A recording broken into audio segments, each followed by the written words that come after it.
everyone, it's Cara Whedbee, your favorite pesca vegan. So vegan but eat fish still, and I have a ton of food allergies on top of that. So I make a lot of recipes and post the pictures, but people always ask me, can you do a cooking video or show how you adjust a recipe that's like for somebody who doesn't have allergies or is not vegan? So that's what I'm here to do. This is my first video like this, so hopefully I'll learn from these. But the first one we're gonna do is Copycat Panera Broccoli Cheddar Soup. Now, a lot of these recipes I get off of the All Recipes Dinner Spinner app. You can get it on your phone, and you can choose like vegan, you can choose if you want to do it in a slow cooker, an Instapot, or whatever, and it'll show you all the recipes that apply to the filters you put in there. So I just use this, and every day there's new recipes that come up, like a daily recipes section, and I just go through those and I favorite the ones that I want to put into my favorites. See the little heart up here in the corner? So this was in my favorites, and that's what I'm doing today.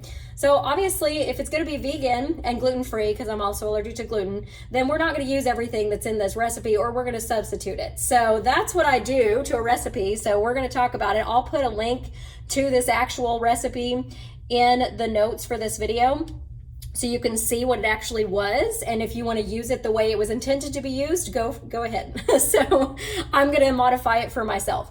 So first off, it talks about needing a tablespoon of butter and then half of an onion chopped. Now, instead, I have frozen onion, and I'm doubling this recipe. So this is 1 cup of frozen onion that's already chopped, that I just got from the store in the frozen vegetable section. So it's already chopped for me. I don't have to mess with all that, and I'm doubling the recipe. So it's a cup of onion. That's basically a whole onion, just so you know, for reference.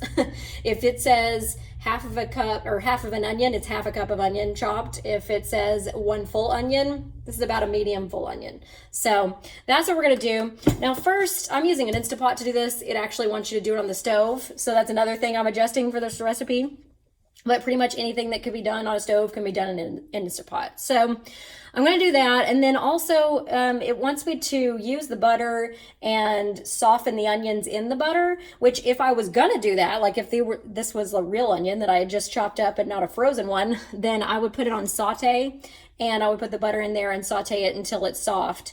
And then I would switch over to the actual manual, or actually I'm going to use soup broth today, but the actual pressure cooking aspect of the pressure cooker. So if you did have onion that you chopped up and you needed to saute it to soften it, use the saute function, then switch over. So I'm not going to have to do that. So we're just going to open up the Instapot. This one's an 8-quart. I have a big family. And then I'm just going to dump it in there. Get my spoon here. Now I'm staying in a villa. So this is not my normal kitchen, so I don't have all the ingredients that it calls for in this, so we're gonna, again, make some adjustments. All right, so I got my frozen onion out. I put that in the Instapot. Then it calls for more butter and then flour. So it wants you to use 1/4 cup melted butter, 1/4 cup flour, and basically make a roux or a thickening agent. And then it wants you to use 2 cups milk with that and stir that all together to thicken the soup. Well, I'm not going to do any of that. Instead, I'm going to use Silk half and half, non-dairy. It is made of oat milk and coconut milk. This is new. I found it at Walmart Neighborhood Market.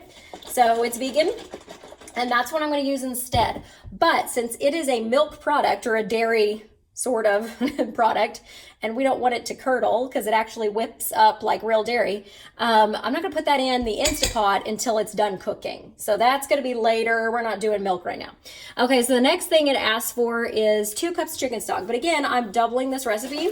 So I'm going to use a whole one of these, a whole box, 32 ounces, which is 4 cups. So since I'm doubling the recipe, I need 4 cups of chicken stock. So into the Instapot. I always try to get organic and then low sodium, but this is actually not chicken stock. Since we're making this vegan, it's actually vegetable broth. So I use the veggie broth at lots of different stores. This one's from Albertsons, but they have it at Walmart. They have it at Kroger. I mean, it's pretty much everywhere. So that's the vegetable broth, whole box in there.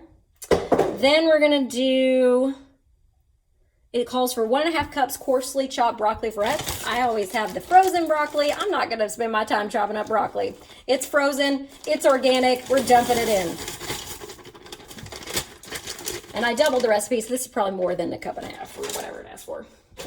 Then it says 1 cup matchstick cut carrots. So again, I don't feel like chopping vegetables and I'm on vacation. So we got a can here that I drained. We're just going to pour the carrots in there. Then it talks about a stalk of celery. Again, not one of the ingredients I have with me on vacation. So I'm going to use celery flakes. Now, the side of the celery flake canister says, if your recipe calls for 1/4 cup of chopped celery, you can substitute with 2 tablespoons of dried celery flakes. So basically 1 stalk is 1/4 cup. So we're going to use 2 tablespoons. It says, yeah, 4 tablespoons then. Actually, I've never opened this, so we're going to open it up so I can use it.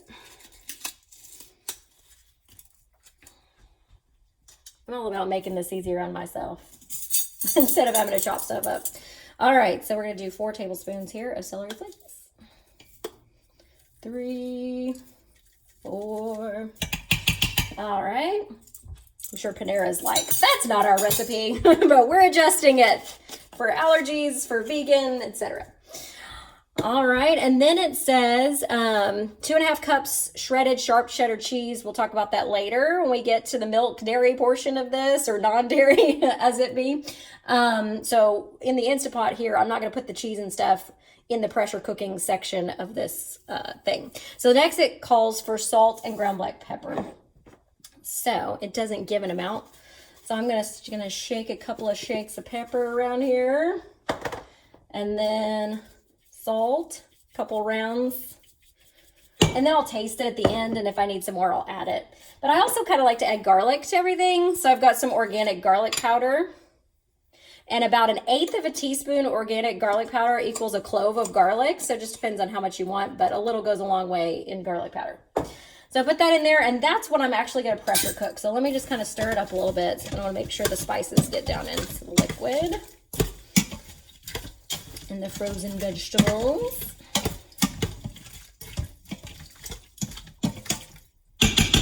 All right, so now we're going to take our lid, put it back on there, and then I'm going to do soup broth.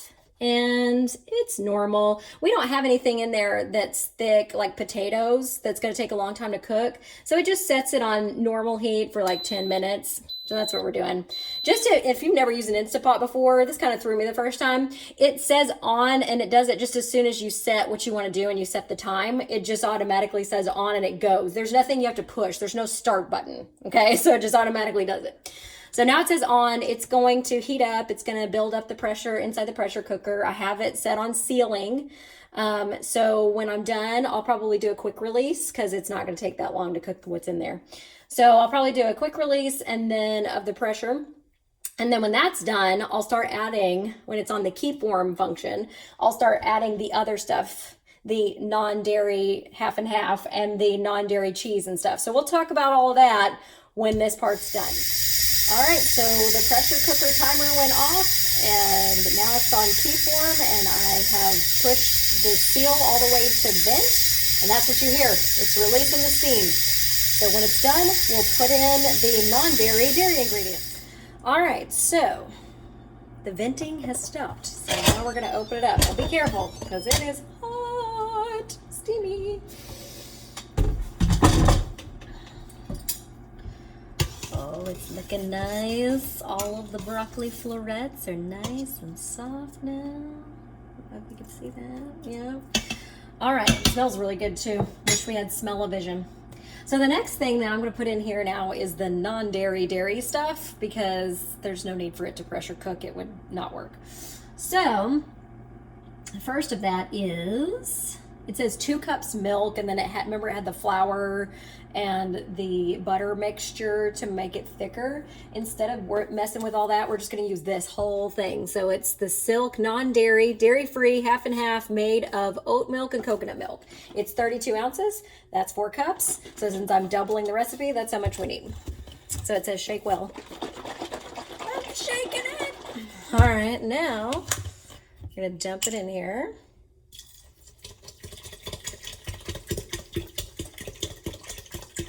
4 cups.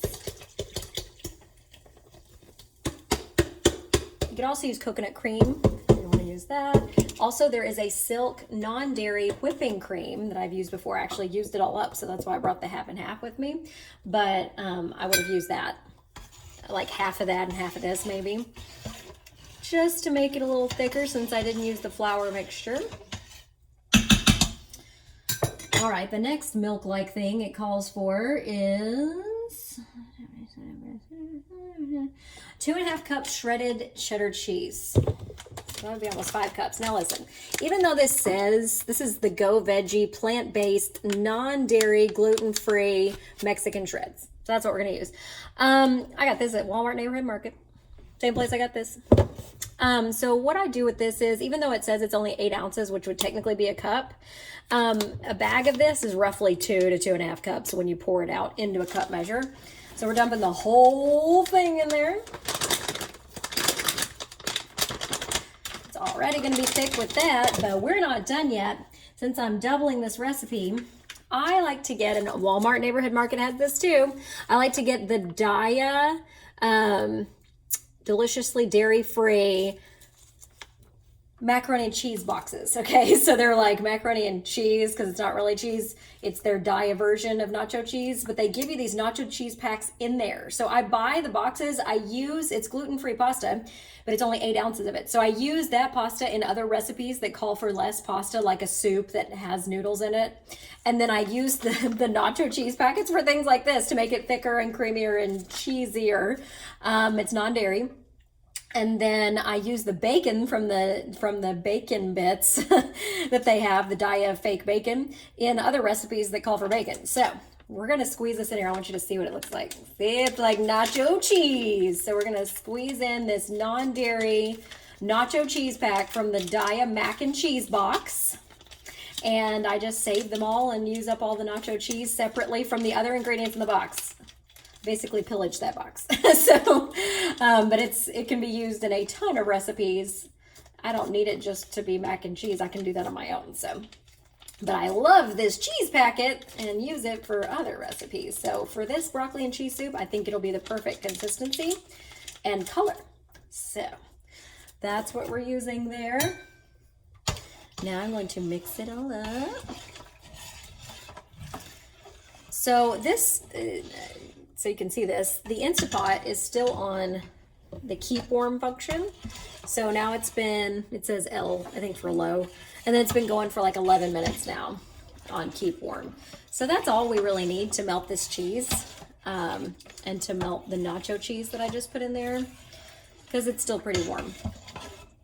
So I'm just gonna mix it together till the cheese melts. Let me look on here and see if I need to add anything else. I did the salt and pepper. Okay. What I'll do is once this melts, I'm gonna taste it, and if I need to add any more spices, remember I put garlic in it too. That wasn't the recipe. That's just what I do. It's how I roll. I don't necessarily follow the recipe. It's like my husband. He leads worship. He never follows the music exactly as it's written either. There's always cuts and changes. So I feel like I have the right to do that with the recipes as well. I don't follow the music exactly as written. Let's just put it that way.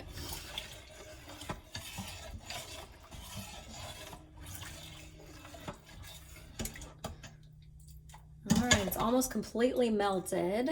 Just waiting on the little shredded cheese that I put in there to melt. You can see nice color consistency there. Ooh, change to yellow. And I think now it looks pretty close to the picture color, don't you? I mean, that's pretty close. Yep. All right, so we've got everything pretty good and melted. Let me try it. Oh, that's good. It's good and cheesy. It tastes like cheese and it's not cheese. I think I'll add just a little bit of salt and pepper. I mean, it tastes good, but I think it needs just a little bit more seasoning.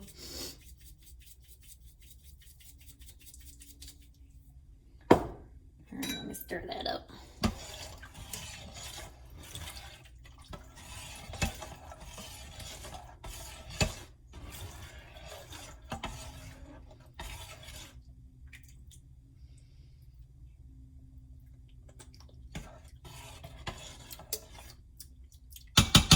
want more pepper. That's why they say season to taste. That's why I did not give an amount of salt and pepper, because you just don't know until you taste it. And this is sea salt, by the way. That's what I use. I do not use regular iodized salt.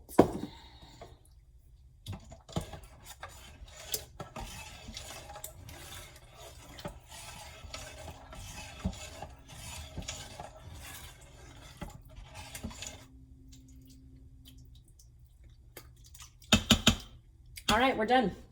And that's that. So now we're going to enjoy it. I'll probably take a video over the top of this thing so that you can see what the finished product looks like. But other than that, that's the Copycat Panera bread broccoli cheddar soup, but my version, vegan and gluten-free. Join me again for my next recipe video. Bye.